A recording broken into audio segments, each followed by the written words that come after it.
Hi, hello, everybody. This is Heather Lockett with Lasting Conversations. Today we are with Kim Marrone. Hi, Kim. Hi, good morning. Hi. Kim is an artist. She is a coach.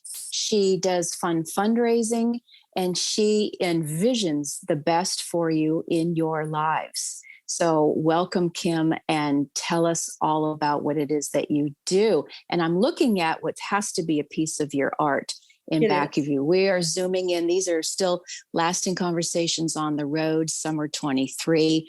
I'm zooming in for a hotel overlooking Gloucester Harbor in Massachusetts. And Kim has joined us from her home, and I'm looking at some amazing artwork in back of her. Please tell us all about that and all about you. Well, this piece I did a couple of years ago. I had never worked in kind of a abstractish kind of mode. And I wanted to use a little gold leaf, which I'd never used before either. And so I just started to play. That's what I do. It feels like playing. It doesn't feel like work at all.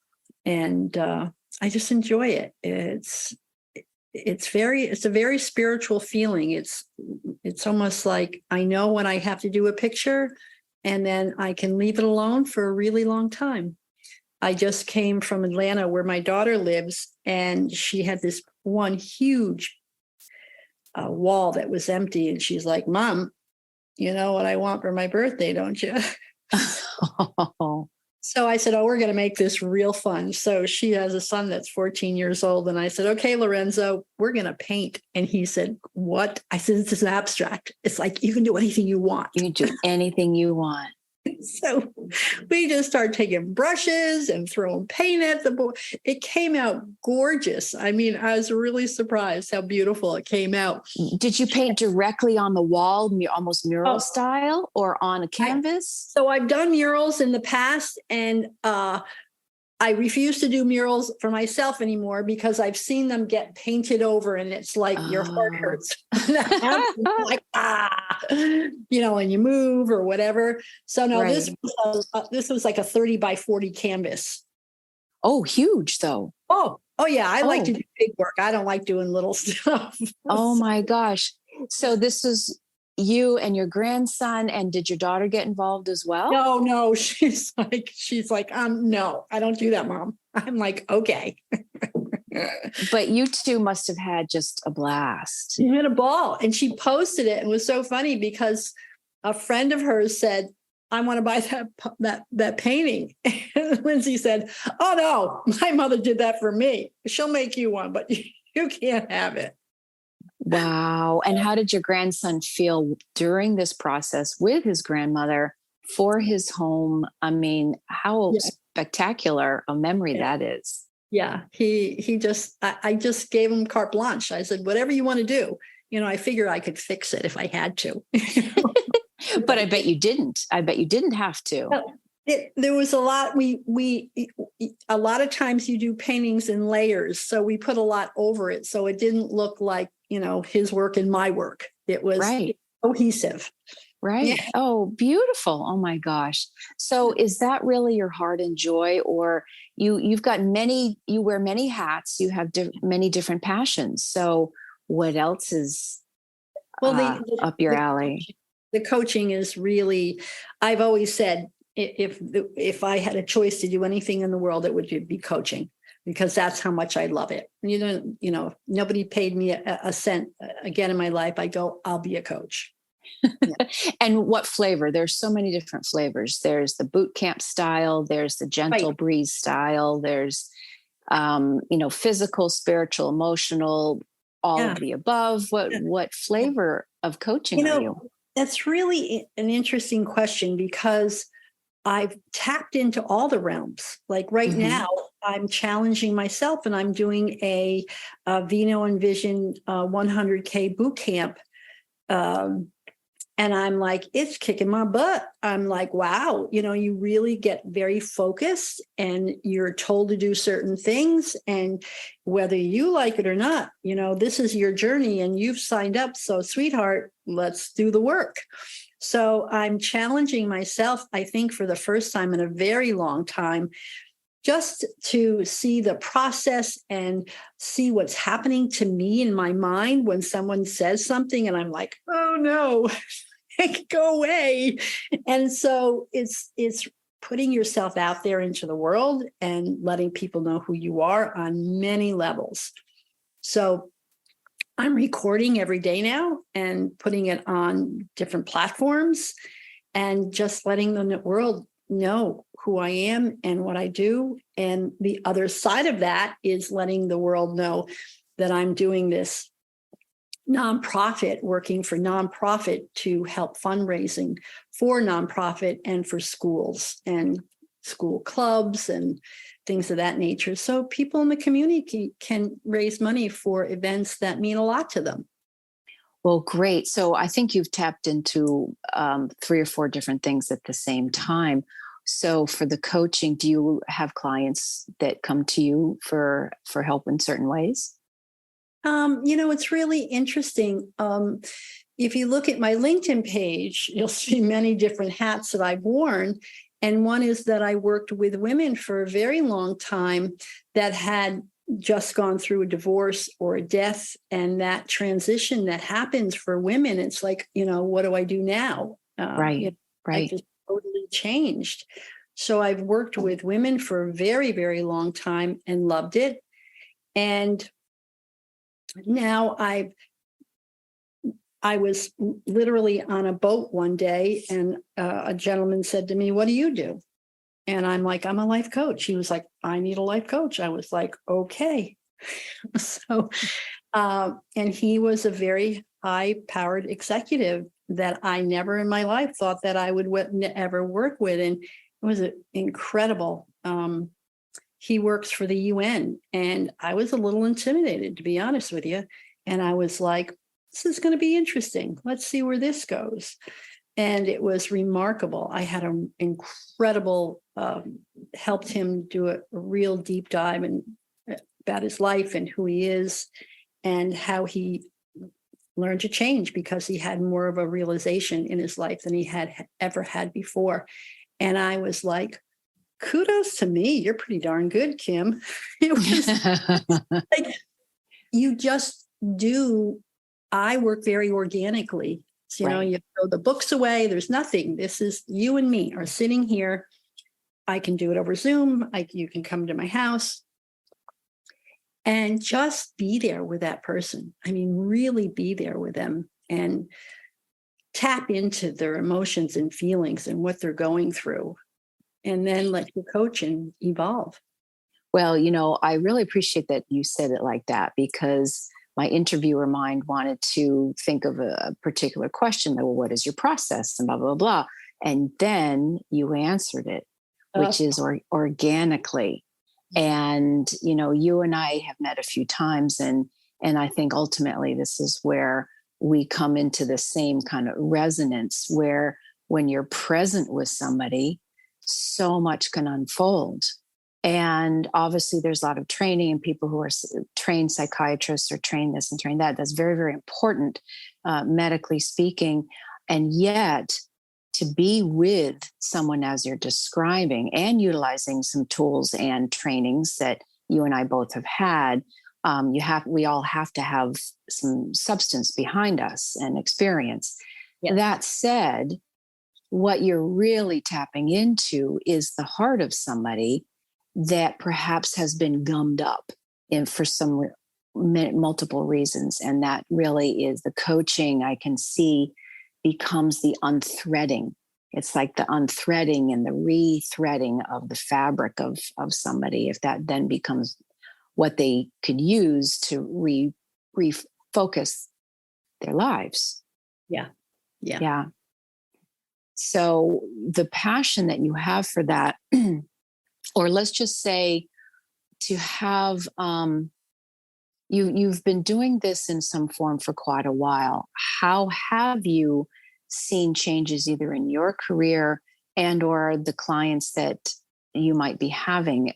Is there more of a receptivity and has there been more of a change? And I guess I'm coming from when we mentioned, say, Kyle Cease or Joe Dispenza, or Right now, we're all in a huge wave of change, but the change of how we're learning and doing things with clients or professionally and personally has changed into that's organic, it's changed into the simplified, it's changed into what is between me and me, and even morphing away from guru statuses and all these other older come froms of having the proper book learned template. So I think you understand where I'm going with there's a question in here, but I want you to go ahead and Well, tap into what it is that I'm really saying here. I think where you're coming from, or my experience, because Mm-hmm. I have experienced, I've gone to a Joe Dispenza event and I've Mm-hmm. listened to Kyle Cease, and it's all about going internally. It's all about Right. meditating and going within, because everybody says you already know the answer. You Right. keep looking out there for it. It's not out there. It's in here. Mm-hmm. So some people just go, you mean I have to sit still? Like, oh my God, So it's a process, you might be able to meditate for 5 minutes, or, online now they have these YouTube, they have these great, even Joe Dispenza, 30-minute morning meditations. So it's not like you have to sit there and be silent.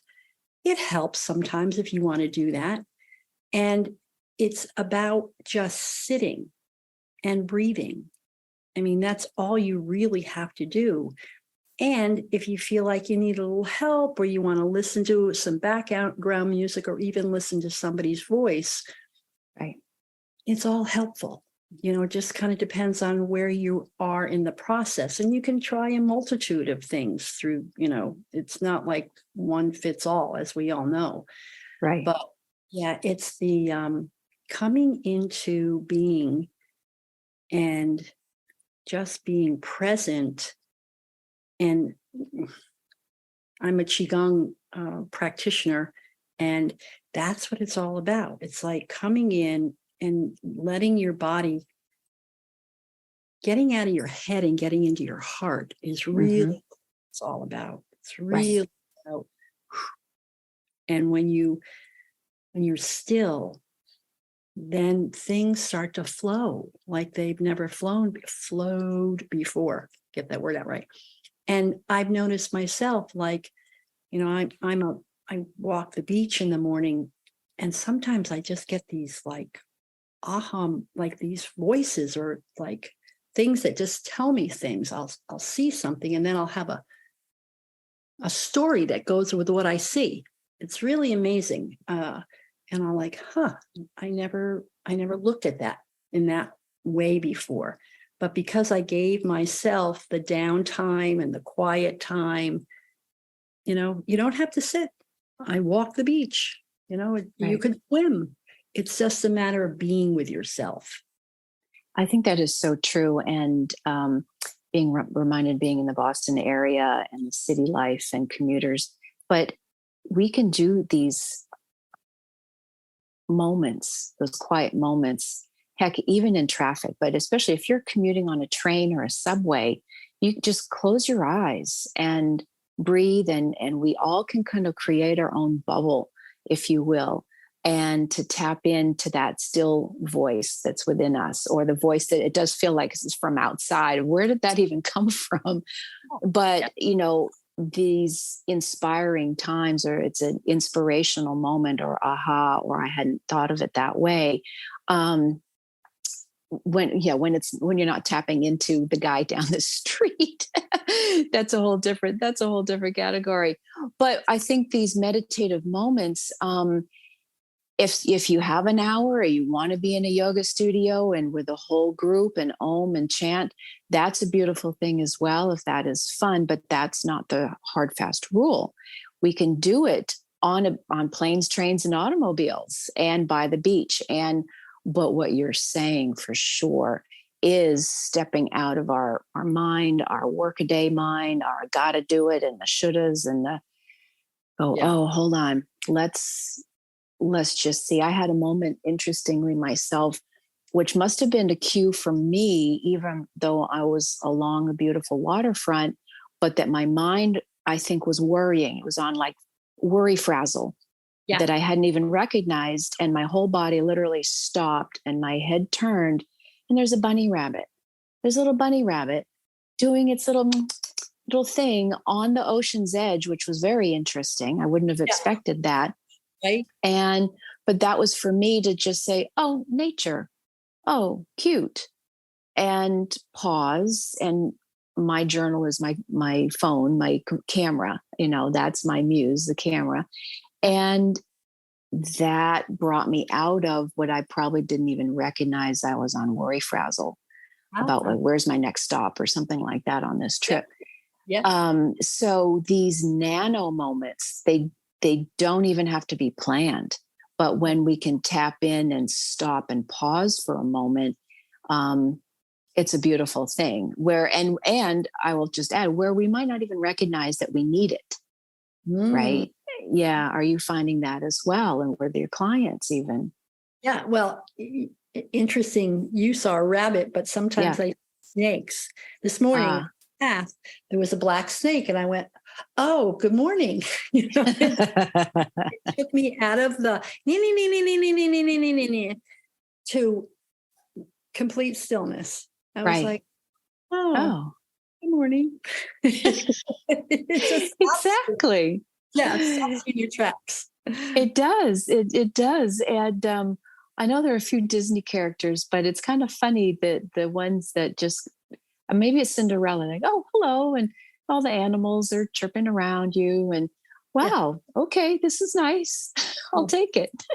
I even enjoy children don't have very filters, and they'll be walking along. Hello, they just say hello to everybody, and I'm like, that's right. Such a gift, right? Right. Well, and look at the boat, or there's a star, or the wonder of it all. Yeah. The wonder. It's just so adorable. So let's kind of segue from that into your Envision. And what is that? The Envision and the fundraising, those two things that are part of your joy. Yeah. So I just created I guess you'd call it a meetup for entrepreneurs and nonprofits every Thursday at 5:30 to 7:30 at the Farmers Table at the North Palm Beach Golf Club. Mm-hmm. I'm going to invite people to come and chat and have a drink or have an appetizer and really, get to know the community and see how we can help each other. Well, that's great. And what is it that what is your vision for Envision? Well, I really want to help and promote schools and nonprofits so that they can get the funds that they need for the projects that they're have on hand. Mm-hmm.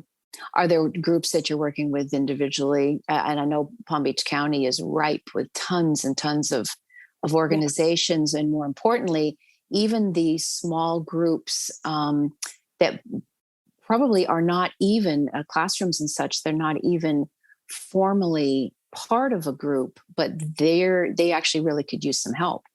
Yeah. Yeah. Oh, I would be happy to reach out to anybody.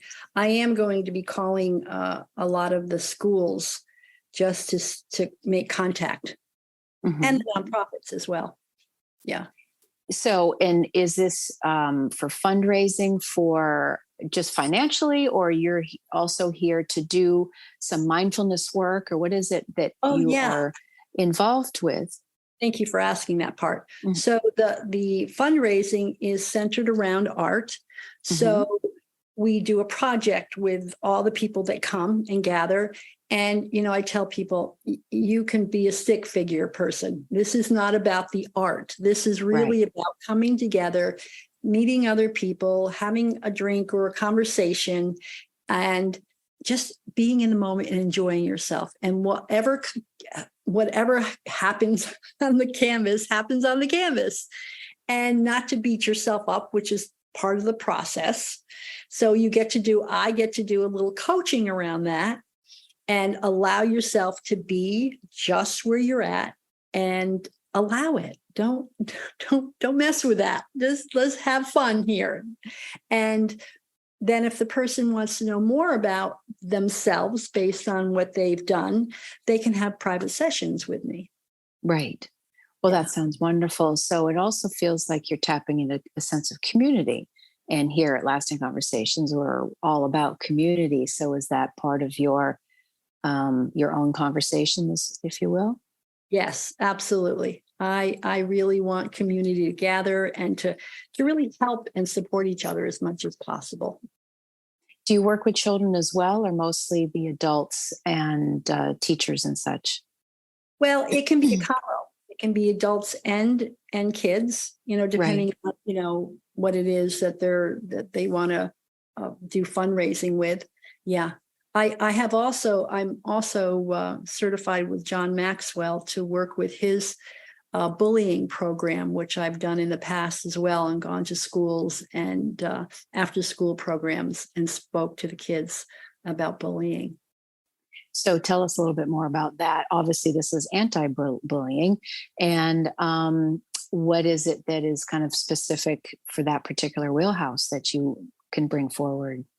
Well, it's really letting the kids start to understand, to empower them, to give them tools if and when something like this happens.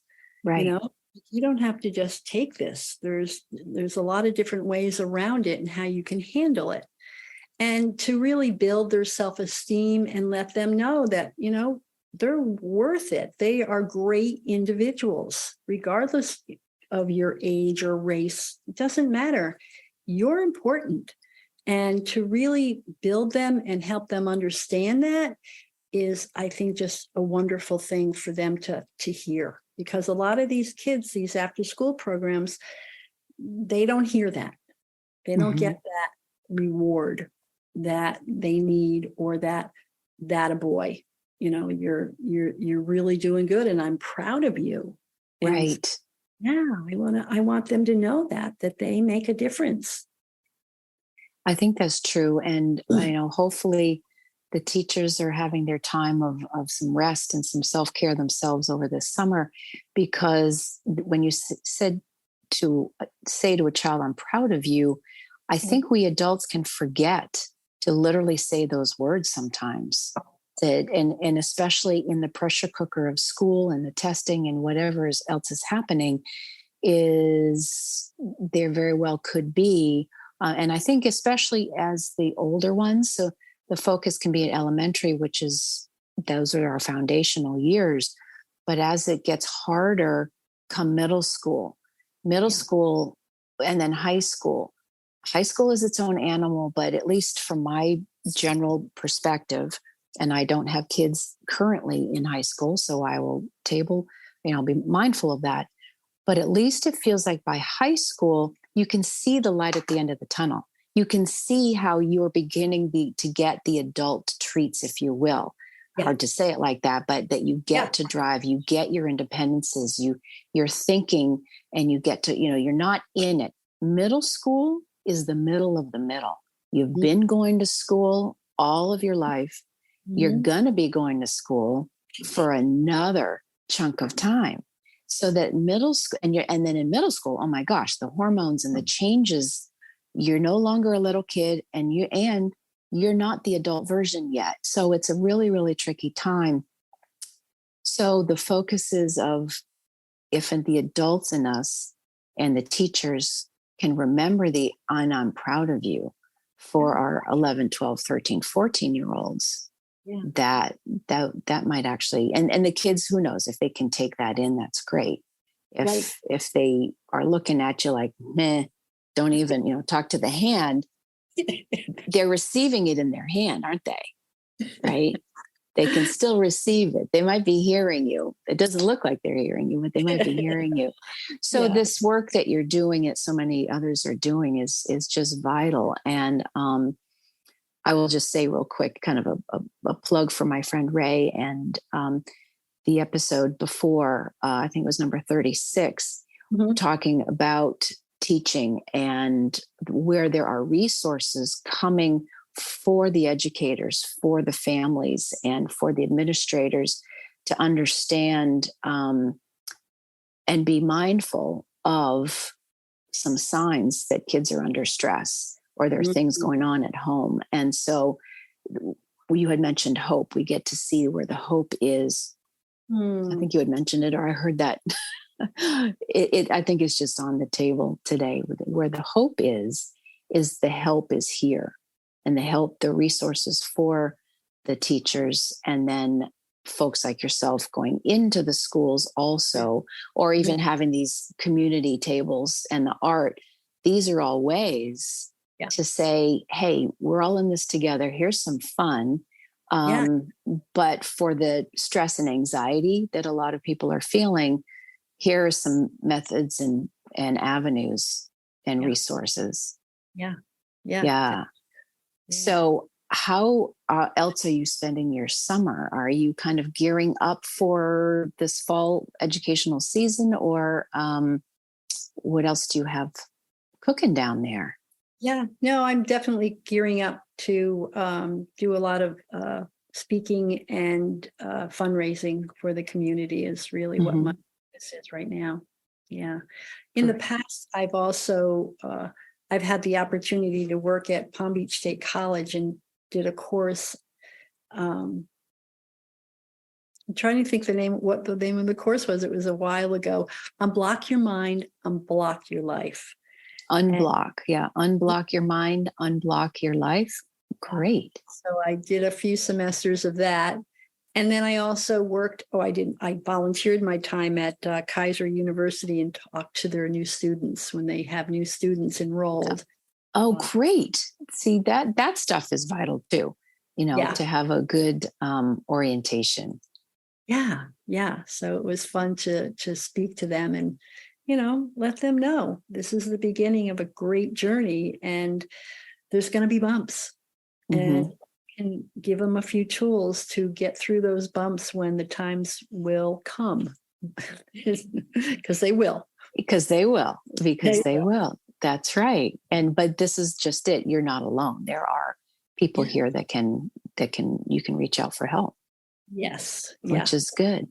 And then I'm going to tie it right back to the art. So,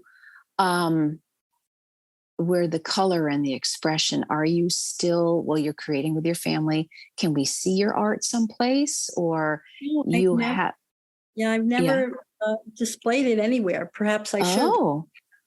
Sure. I'll make a plug for Brewhouse Gallery right there in Lake Park. That's right. I think that's a great idea. I really think that's a win-win-win for everybody, because it's a fabulous place to get work out so that people can see it and experience it. And then for artists, it's very, very nominal.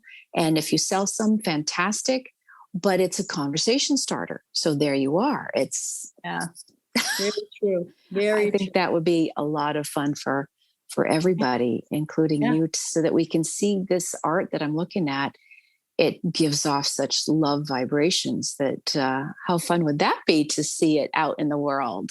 A good idea. I think I will definitely. I've been there a few times. It's a great place. I'm sure there are other places, but of course that's the one closest to my heart. So it's right. Yeah. And that would be tons and tons of fun. So Kim, is there anything else you want to say about Envision or other pearls that you've got going you would like to share with us as we are navigating our little chat? Yeah.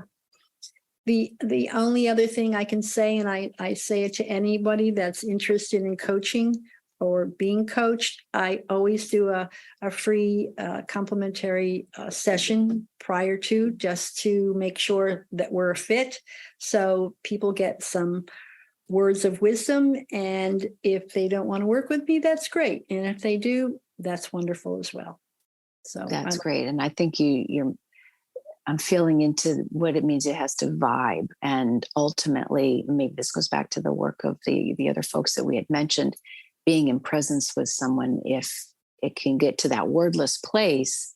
And so the coaching, if you're vibing with somebody, that's great. And if it's not, then there are other people you could work with. But Absolutely.